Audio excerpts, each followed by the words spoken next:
Dear all of my students, myself Shanghamitra. Today's topic is the fourth poem of Beehive book, The Lake Isle of Innisfree. This poem has been written by William Butler Yeats. William Butler Yeats was one of the foremost poets of 20th century literature. He belonged in Romantic period and his contemporary poets are Coleridge, Wordsworth, Shelley, Keats, etc. In their writings, basically, you have seen mysticism, supernaturalism, and in their writings, nature is the most famous topic. They have written about nature, various poems, writings, etc. This poem, The Lake Isle of Innisfree, is also the nature-based poem. Isle means island, and the Lake Isle of Innisfree is the name of that island, Innisfree. So today I will discuss this poem line by line. This poem is a lyric. So what is lyric? Lyric is a word that comes from the instrument lyre. L-Y-R-E, lyre. So lyric is actually a short poem in which the poet expresses his personal feelings, his perceptions. So this poem is also a lyric. You will see what the poet said in this poem. Let us discuss this poem, The Lake Isle of Innisfree. I have said what is the meaning of isle. Isle means island and Innisfree is the name of that island. So in this poem is basically a lyrical poem. So the poet expressed through this poem his personal feelings, his perceptions. What is his personal feelings?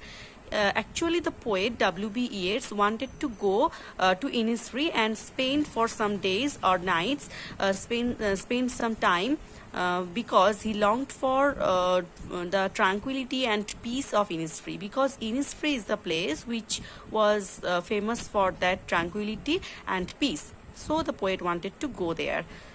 Okay. In the first stanza, I will arise and go now and go to Innisfree, and a small cabin built there of clay and wattles made. 9 bean rows will I have there, a hive for the honey bee, and live alone in the bee-loud glade. So in the first stanza, the poet W.B. Yeats will arise and go now. The poet wanted to say he will arise, he will stand up and go now and go to Innisfree. He wanted to go there. And a small cabin built there. He wanted to build a small room. Cabin means room, which has been made of clay and wattles. Of clay and wattles made. Clay means soil, and wattles a stick which is used for making fences. So that house has been made of that fences and clay. 9 bean rows will I have there. The poet will have 9 bean rows.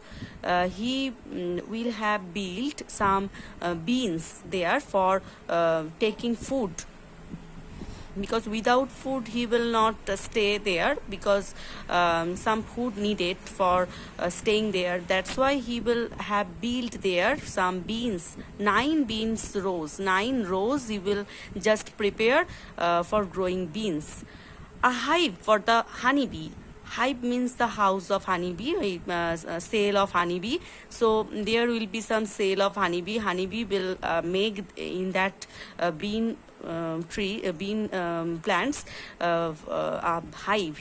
They will just make. So a hive will be there for taking honey bees. So the poet wanted to eat that honey from honeybee. Honeybee had will be prepared there, and live alone in the bee-loud glade. And he wanted to live alone, single in that place, and the bee making will be made buzzing sound and they will be flying there, gliding there in that glade. Glade means open space, meaning will be there, meaning is there. Glade means clearing, open space. So open space will be there, and the poet wanted to stay there alone, and honeybee will be there, and bee will be making a buzzing sound, and they will gliding over his head and making that sound, buzzing sound. Next, in the second stanza, and I shall have some peace there, for peace comes dropping slow, dropping from the veil of the morning to where the cricket sings, their midnights all a glimmer, and noon a purple glow, and evenings full of the linnet's wings. So in the second stanza, and I shall have some peace there, the poet will have some peace in that place, and that peace will be coming as a raindrop, dropping slowly will become to the poet, dropping from the veils of the morning to where the cricket sings. The poet described in the second stanza how that peace will be coming to the poet, dropping, coming slowly from the veils of the morning. Veils means cloth that covered a woman's face. So morning is compared with the woman, and woman's face, morning's face will be covered with veils. Veils here means clouds. So from the cloud of the morning sky, that peace will be coming to the poet very slowly, to where the cricket sings. There the cricket will be singing. Cricket, a small insect just related to a grasshopper with short legs. They have short legs. So cricket will be making their sound, and they will be singing there. Their midnights all a glimmer. So midnight, the poet will be staying there a midnight. Midnight just compared with the glimmer, very shining midnight, and noon a purple glow. And in the noon, at noon, a purple glowing, a purple shining light that like purple colored will be shining, reflected that color, and evenings full of the linnet's wings. Linnet's a small brown and grey bird with a short beak. That bird in the evening, they just will go back to their home, and they will make their sound of the wings, and that evening which will be filled to be that sound of the wings of the linnet, produced from the wings of the linnet bird. So in the second stanza, the poet said how the peace will be coming to the poet, and how they spent in that place, in the evening time, in the midnight, in the noon, at noon, and the poet described in the second stanza. In the third stanza, I will arise and go now, for always night and day. I hear the lake water lapping with low sounds by the shore. While I stand on the roadway or on the pavement's grey, I hear it in the deep heart's core. In the third stanza, that group of words the poet repeated. I will arise and go now, because the poet emphasized to go there. Instantly he will go. So the poet wanted to go, wanted to stand up and go now, for always night and day. Night and day means here all the time. I hear the lake water lapping with low sounds by the shore. The poet always hear the sound of lake water when the lake water lapping means hitting with low sounds, hitting at that time produced low sounds, where the lake water hitting by the shore, by the sea beach. So that sound will be coming to the ear of the poet, and the poet are hearing that sound while I stand on the roadway. When the poet stand on the roadway, roadway means here the busiest life. The poet, it means here busiest life. The poet, that's why wanted to go from the busiest life. So or on the pavement's grey, I hear it in the deep heart score. When the poet will be standing on the roadway and on the pavements on the footway, which indicates the gray color, busiest way of busiest life indicated here. So the poet wanted to leave from that busiest life, and he wanted to take some peace and tranquility of that place. That's why he wanted to spend in that place and wanted to go there. And sounds the poet will be hearing from the poet's deepest core of the heart. That means the innermost part of the heart. That means the poet wanted to take that sounds, wanted to hear that sounds from the core of the heart, from the center of the heart, innermost part of the heart. So the poet, how the poet felt the sounds of that insects, the sound of that nature, the poet felt, how the poet felt that that the poet described all the things in the stanza. The poet wanted to say our life is too much busiest life, so that's why everyone is needed to take peace and tranquility. That's why the poet wanted to go to there.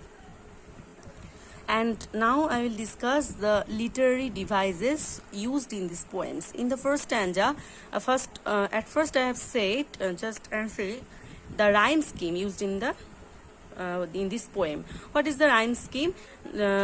See, the rhyme scheme of this poem is ABAB. Why ABAB? Because Innisfree, honeybee are rhyming words, maid and glade rhyming words. So ABAB. In the second stanza, slow, glow are rhyming words, sings and to beings are rhyming words. So ABAB. Day, grey are rhyming words, shore and core are rhyming words. So that's why ABAB. Okay, understood? Now let's see the literary devices. At first you will see I will arise and go now. That group of words, that phrase is repeated in the third stanza, first line of the third stanza. I will arise and go now. So why it is repeated? Because the poet emphasized for going to that place and taking the tranquility, feeling the tranquility, peace. So that's why emphasized here. That's why the poet used that phrase repeatedly. Next, hive and honey bee. The first letter is just used in the closely placed words. Hive and honeybee are closely placed words, and the starting are the same letter. Hive, H consonant is used, so it is called alliteration. And in the next stanza, the veil of the morning. Here veil is compared with cloud, so it is called metaphor. It is a hidden comparison. Veil and clouds, between two objects, a hidden comparison is made. So that's why it is called metaphor. Next, personification. Personification, why? Because that peace are dropping from the veil of the morning, and morning is compared with omen. So it is called personification, because personification is the figure of speech in which the human traits are attributed on non-living objects or inanimate objects. So morning is a inanimate or non-living objects. That's why the poet attributed a human trait on morning, because morning is compared with a omen. That's why it is called personification. Next, come to the third stanza.